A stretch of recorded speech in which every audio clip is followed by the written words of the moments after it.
Благодарам, председателе. Почитувани пратеници, почитуван министер, почитувани министри, представници на владата, почитувани медиуми, почитувани граѓани. Ми причинува особено задоволство што денес на собраниска расправа е Законот за основно образование во редовна постапка. Значи станува збор за 17-та точка која што предвидува предлог закон за основно образование во прво читање, а тој предлог закон е всушност внимателно изработен врз основа на транспарентност и сеопфатност, согласно европските позитивни практики и нашите потреби и можности. Базиран е на севкупна анализа, како што каже и министерот, содржана во извештајот на ОЕЦД за образовниот систем на нашата земја. Во него се земени во предвид на одите и препораките на Комитетот на Обединетите нации за правата на лицата со попреченост. Изработен е врз основа на низа консултации и јавни расправи со наставници, стручни соработници во образованието, родители и сите заинтересирани граѓани. Усогласен е со стратегијата за образованието 2018-2025. Усогласен е со Законот за заштита од дискриминација, со стратегијата за деинституционализација на лицата со попреченост. Овој закон е и родово сензитивен. Предлог законот за основно образование се фокусира на подобрување на квалитетот на наставата и воопшто на воспитно-образовниот процес.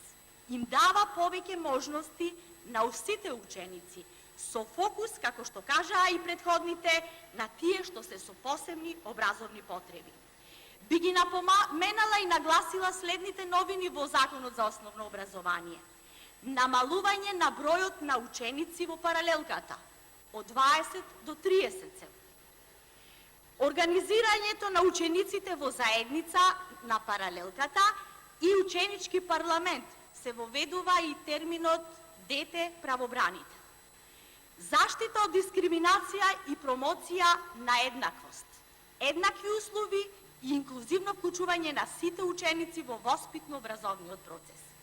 Грижа за талентираните ученици и нивна поддршка за учество на надпреварите во државата и надвор. Унапредување на мултикултурализмот, интеркултурализмот и меѓуетничката интеграција. Следење и професионална ориентација на учениците во основното образование. Здравствена и социјална заштита на сите ученици. Грижа за учениците роми кои потекнуваат од социјално загрозените семејства, кои се подолго време надвор од образовниот систем. За нив се ангажираат образовни медијатори. Поголема грижа за квалитетната исхрана на учениците. Се воведуваат стручни наставници за предметот спорт. Се елиминира политичкото влијание во училишните одбори.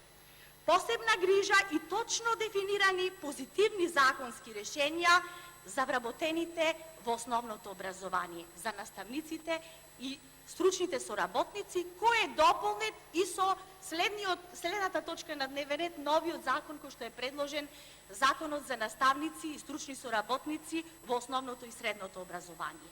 И уште многу други квалитетни законски решенија со една единствена цел да имаме квалитетно основно образование. Да заклучам, новиот предлог закон за основно образование е прогресивен и е по сите европски стандарди. За разлика од претходниот закон, ово е недискриминирачки закон. Се залага за еднакво општество за сите. Законското решение нуди квалитет и во образованието и во воспитанието на учениците. Се сеќаваме какви стресови децата доживуваа со екстерното тестирање, тоа веќе го нема. Дополнително посебен акцент се става и на воспитниот процес. Мораме да го заприме моментот на изгубени генерации. Децата во паралелките ќе бидат од 20 до 30, значи дека наставникот ќе има поголема можност за интеракција со секој од нив и да им се посвети со посебно внимание како образовно, така и воспитно. Поентата во овој реформски закон е да создадеме генерации на деца кои ќе бидат успешни на патот кон предизвикот средно образование. Со претходниот закон имаше примери каде деца во средно образование малтене се запишуваа без соодветно основно образование, а уште помалку воспитно подготвени. Кај воспитниот дел ќе се посвети посебно внимание на она што е општествено, правилно, добро, посакувано и морално. Пренесување на вистински вредности кои ќе го подготват ученикот за правилен и одговорен живот во општеството. Исто така со овој модерен европски предлог закон кој ги опфаќа сите категории, посебен акцент се става и на талентираните и на надарените. Без екстерно сега децата се позитивно насочени, ќе гледаат во квалитетот на усвоените знаења, а најдобрите ќе бидат наградувани.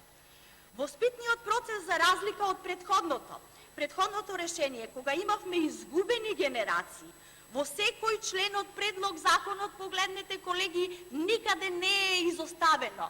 Воспитно-образовен процес постои. Погледнете го старото решение, образованието. И ја запоставивме воспитната компонента. Децата да бидат необременети, нема да бидат малтретирани заедно со своите родители од премногу тежок материјал, ќе бидат воспитувани во духот на добри и одговорни граѓани. Децата ќе се воспитуваат во духот на интеркултурализмот и интеркултурната интеракција, дека нема да се учат да живеат едни покрај други, туку тие ќе живеат едни со други и да се прифатат различностите без разлика на етничката, културната и верската припадност.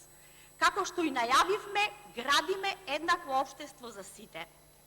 Посебен акцент се става и на инклузијата, бидејќи се залагаме за еднакво општество за сите, но и со подадена рака на УНИЦЕФ, ОЕЦД и нашите пријатели од Европа, ќе се направат можности за инклузија на одредени категории лица со посебни потреби во образовните институции, при што како рок го зададовме учебната 2022-2023 да се види како ќе оди тој процес.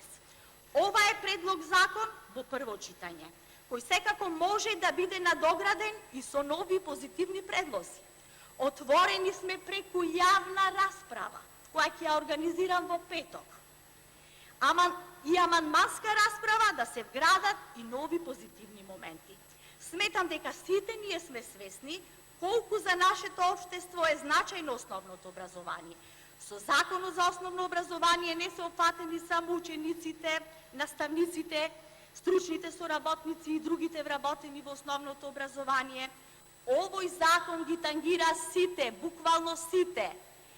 Ги тангира родителите, бабите, дедовците. Меѓутоа, тука е и општеството кое има потреба од квалитетно воспитани и образовани деца, идни негови градители. Во неговиот предлог текст, основното образование се ослободува од политичкото влијание, па во духот на оваа деполитизација, колеги од опозицијата, ве замолувам заедно да учествуваме во второто читање со заедничка расправа да донесеме на вистина квалитетен закон за основно образование. Почитувани колеги пратеници, сметам дека парламентарното мнозинство ќе го поддржи заклучокот дека има потреба од донесување на нов закон за основно образование и дека предлог законот кој што е доставен од владата, односно од Министерството за образование и наука, е многу добра основа за да можеме ние да пристапиме кон подоцнежна, односно сега идна собраниска расправа и да донесеме на вистина нов квалитетен закон за основното образование. Ве повикувам сите вас заедно да го поддржиме ваквиот заклучок и посветено сите да ги вклучиме собствените капацитети во понатамошната процедура, низ диалог и заедничка посветена работа да го донесеме овој закон во кој во целост се вградени европските позитивни практики во сферата на основното образование. Јас ви благодарам на вниманието со кое што ја последните оваа моја дискусија.